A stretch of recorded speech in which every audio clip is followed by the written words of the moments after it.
The timeline of the first generation of Animal Crossing games is more extensive than you might think.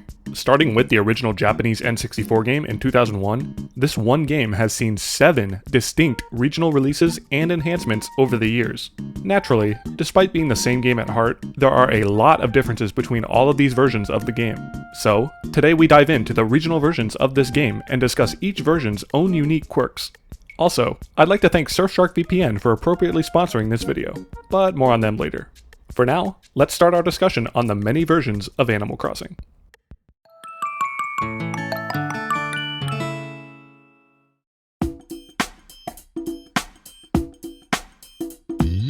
Dobutsu no Mori, the very first release of Animal Crossing, launched on the Nintendo 64 exclusively in Japan on April 14th, 2001. This was notably the last first-party N64 game ever released, as the GameCube would launch just 5 months later. And as the very first iteration of this game, it is unsurprisingly the most lackluster. This original version is missing the museum, the Able Sisters, Captain's boat, the entire island, house upgrades, and a significant amount of events and holidays. Series staples like the golden tools and the dreaded sea bass weren't even present here. And, since the Game Boy Advance could not connect to the N64, there is obviously no GBA support either. In fact, the main aspect of the entire game, that is, playing in real time, is tied specifically to a battery inside the cartridge. This battery is responsible for powering Dobutsu no Mori's real-time clock chip, and there are actually only 16 N64 games that use a battery inside a cartridge. Of course, once this battery runs dry, time will no longer move forward, and your clock will constantly reset to January 1st, 2001 every time you power off the console. This game is also one of only 3 first-party N64 games to utilize the Control Pack accessory. This thing plugged into the back of a Nintendo 64 controller, and essentially serves as a 32KB memory card. In terms of actual gameplay, there are a few unique items in this game, but the most interesting things about this version largely originate from the game's development and beta content. Following Nintendo's infamous Giga Leak, several early assets were shown from Dobutsu no Mori's development. Most famously, these human character models are present, named Soldier 1, Soldier 2, and Oba, meaning aunt. It's possible that these human characters were leftovers from when the game was more RPG focused. It's even possible that these characters were redesigned entirely into animals. See, Soldier 1 and Soldier 2 share similarities with Booker and Copper, where one is tall and slender and the other is short and heavier. Further, the names Soldier 1 and Soldier 2 aren't too far off from Copper and Booker's Japanese names of Police Officer A and Police Officer B. Also, the Oba character shares a similar internal name to Joan, suggesting that this character could have been the base design for her. Other interesting leftovers include early models for Blathers and Wisp, who again do not actually appear in the final game. There are also design specifications for an unused dungeon map, resembling the style that Ocarina of Time used in development. Finally, there were several leftover sprites and textures found in this leak, including an actual sprite for the sickle tool that is still left over in the item IDs for the international versions. It appears the developers also had a lot of fun designing clothing textures, as there are a ton of leftovers that reference real-world media and companies. Several shirt textures reference characters and designs from Mobile Suit Gundam. There are also designs referencing the alien from Space Invaders, Sakiel from Neon Genesis Evangelion, the clothing brand Nike, and of course, Link from The Legend of Zelda. Now, let's shift over to one of the most obscure and rarely talked about versions of Animal Crossing. But first, I'd like to quickly thank Surfshark VPN once again for sponsoring this video. Just like how certain content is locked behind the regional versions of games, websites and streaming services also lock certain content to specific countries as well. But with Surfshark VPN, you can use their services to virtually place your location in 100 different countries. This makes it so websites interpret your computer's location to wherever you set it, which of course unlocks whatever content they have exclusive to that region. For example, the United Kingdom currently has all of the Harry Potter films on Netflix, as well as several Miyazaki films which are not present on the American version. But with Surfshark, you can simply set your location to one of their UK servers to access this content. As an added benefit, Surfshark will mask your IP when connected online, and will automatically block malicious ads, trackers, and malware to keep you safe. If all of this sounds appealing, you can get Surfshark VPN yourself with an extra 3 months free with code HUNTERR, or by following the link in the description. With that said, this is Dongwu Senlin, and it's technically the last version of Animal Crossing on our timeline, released 5 years after the original N64 game.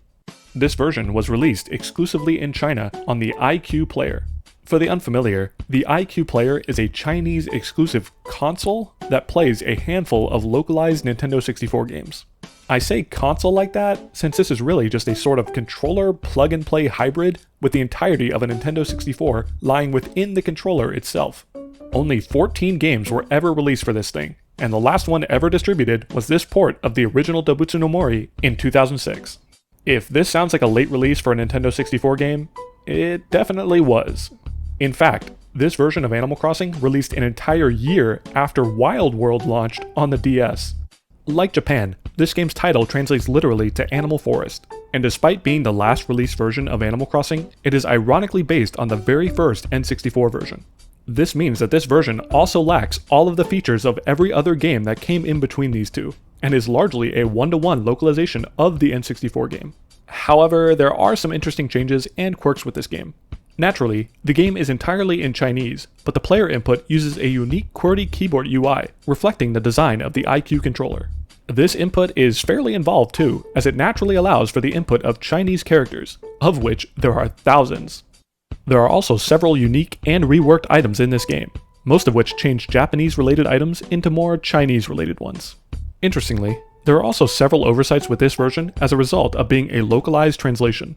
For example, some holidays were removed due to their Japanese cultural references, but code relating to these holidays, such as the calls to clear the weather, still exist in this version, so a handful of days in this version will just always be clear weather. Further, the official cover art for this game is astonishingly incorrect. Blathers, O'Hare, and Mael feature rather prominently on this cover, despite never appearing in the game at all. However, I'm willing to cut them some slack, since, quite amazingly, this iQue port of the game was seemingly handled entirely by one person. While the game's credits only cite iQue Corporation on top of the original Japanese credits, this somewhat reputable post claims to have translated and ported the entire game by himself. Translating this post, we can read, "I almost single-handedly translated Animal Crossing, with its millions of words, taking over 2 years. Initially, there were 2 of us translators, but the other one left to study abroad. It wasn't until after Animal Crossing was translated that the company went public and expanded its translation team. The translation style that is still used by the company today was basically established by me." I can't exactly verify this information, but the other posts by this user go rather in depth on similar projects, and the topics shared align with our existing knowledge of the game. So, in the case that this entire game was ported by a single person, I suppose I can forgive a few errors and some, rather unpleasant models and texturing. Next, let's make the leap to Nintendo's next generation, ultra-powerful GameCube. And wait, the game looks exactly the same? Welcome to Dobutsu no Mori Plus, once again exclusive to Japan and impressively released just 8 months after the original Dobutsu no Mori. This version of the game is essentially what the developers wanted the original to be, and now we're starting to get closer to the version of the game that you all are likely familiar with. A lot of series staples started here, including the introduction of Blathers and the entire museum. It's likely some of you are familiar with the many additions in this version, since the international versions of Animal Crossing were actually based on this version of the game. Again, this version was released just 8 months after the original Dobutsu no Mori, so Nintendo probably knew that there would be some double dippers from the original Nintendo 64 version. They took this opportunity to charge extra money for a service to transfer your player data from the N64 game to the newer GameCube version. Anyways, Dobutsu no Mori Plus also introduced a fair amount of GBA support with the Island and NES download play. However, it was notably missing in-game e-reader support since the original Japanese e-reader was not able to connect to the GameCube. But this still didn't stop Nintendo from releasing e-reader cards for Dobutsu no Mori Plus shortly after the game's release. Of course, since you can't scan these cards in-game, you had to scan them standalone on the GBA, and doing so resulted in the GBA displaying a password code which you then had to copy character for character into the GameCube game. A very obnoxious process to say the least. To find true e-reader support in-game, we have to travel overseas to the land of the free. And also Canada is here. We've finally arrived to the North American version of Animal Crossing, released in September 2002. This is of course the version I've largely been blabbing about on this channel for the last few months. You'll likely know that Animal Crossing is one of, if not the most, ambitious localization project that Nintendo of America has ever taken on. That is, the amount of changes and modifications from Dobutsu no Mori Plus to Animal Crossing is quite staggering. We're talking new characters, new items, full e-reader scanning support, and eye colors. Nintendo of America also went crazy with the holidays, adding Groundhog's Day, Valentine's Day, April Fool's Day, Founders Day, Explorers Day, Sale Day, on top of Hometown Day, Labor Day, Mayor Day, Snow Day, Toy Day, and your birthday. And existing holidays like New Year's also have entirely new animations and events tied to them.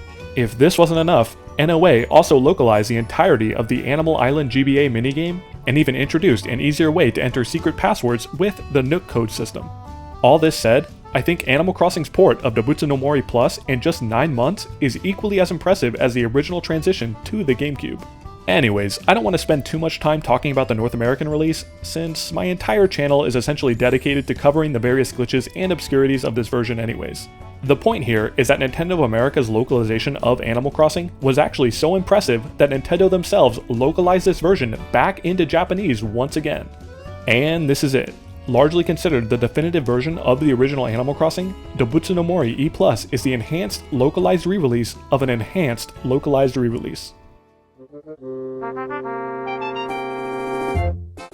Released alongside a new e-reader device that could connect to the GameCube, Dobutsu no Mori E Plus launched on June 27, 2003 exclusively in Japan. This means that there are now 3 separate enhanced versions of the same game that all released within just a couple of years of each other. Anyways, once you get into E+, it is truly the definitive version. There are so many cool features here that are unfortunately locked to this version. First and foremost, the title screen theme has been revamped to be more upbeat with added percussion, and a lot of people seem to prefer the E+ version.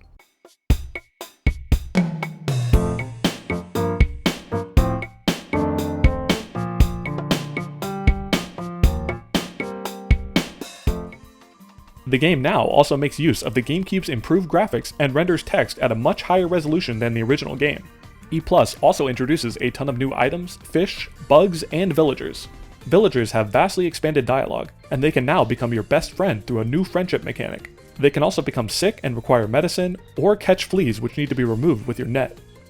Further personality has been added to Tom Nook, where you can now bang your shovel against his shop after hours and he will sleepily open up to let you in.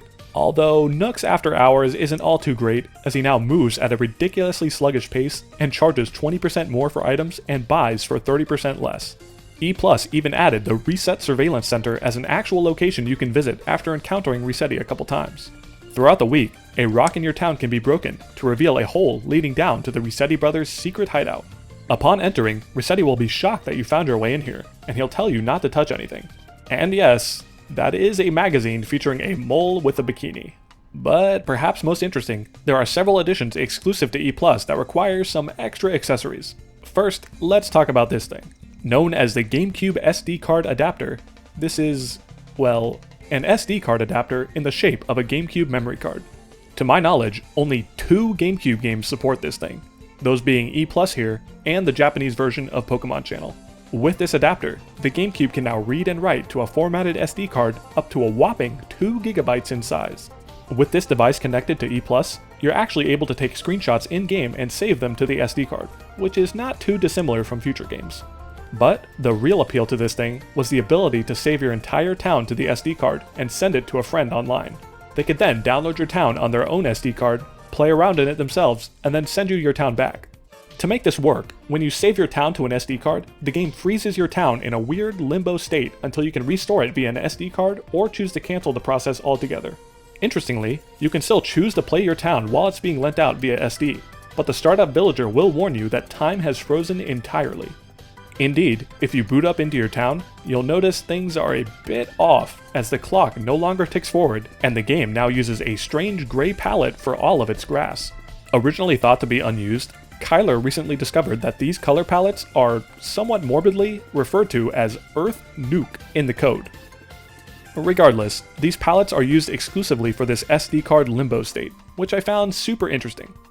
Finally, the e-reader continues to never disappoint, as a function exclusive to E+ allows for a form of custom villager DLC. Similar to New Horizons and Amiibo cards, you can swipe e-reader cards in-game to move most villagers into your town. This means we can create data for a villager with a customized name, animal model, personality, and clothing. In fact, we can even draw our own textures for this villager to be rendered in-game. Theoretically, all of this can be saved to valid e-reader data which can be scanned in-game to get your customized villager to move into your town. I think this is one of the coolest things about any version of the original Animal Crossing, and once again, Kyler is responsible for bringing this discovery to light. Kyler actually released a standalone E+ villager creator program back in 2019, which you can use to easily create custom villagers to import in-game, which is just super awesome to see. So, from all the new items and villagers to the quality of life improvements and new features, I definitely consider E+ to be the definitive version of Animal Crossing. Despite the European version of Animal Crossing releasing over a year after the superior E+ version, it is unfortunately still a direct port of the North American version. Even as a port, the EU version actually loses features as the e-reader terminal and all the references to it are removed entirely since the e-reader was never released in Europe. It's pretty wild how many iterations this one little game went through, but I'm forever grateful that these games have given me lots to talk about. As always, I want to extend a special thanks to Kyler for a lot of data mined information in this video and for his knowledge of the Japanese versions. A further thank you to Nookapedia and the spreadsheet teams for documenting these games so in depth. And I'd like to once again thank Surfshark VPN for sponsoring this video. If you're interested in their services, I encourage you to check out my link in the description or use code HunterR for 3 months free. Finally, a big shout out to my Patreon and YouTube members for always supporting me here, including Lunascape, Lorenzo, Cass, Cynthia, Tyrant Link, Mentis98, Silly Marina, Villager, Hornet, Tarumi, Benny Diddy, Pidge01, Kai D, ComfyBoy404, and Pasty LP.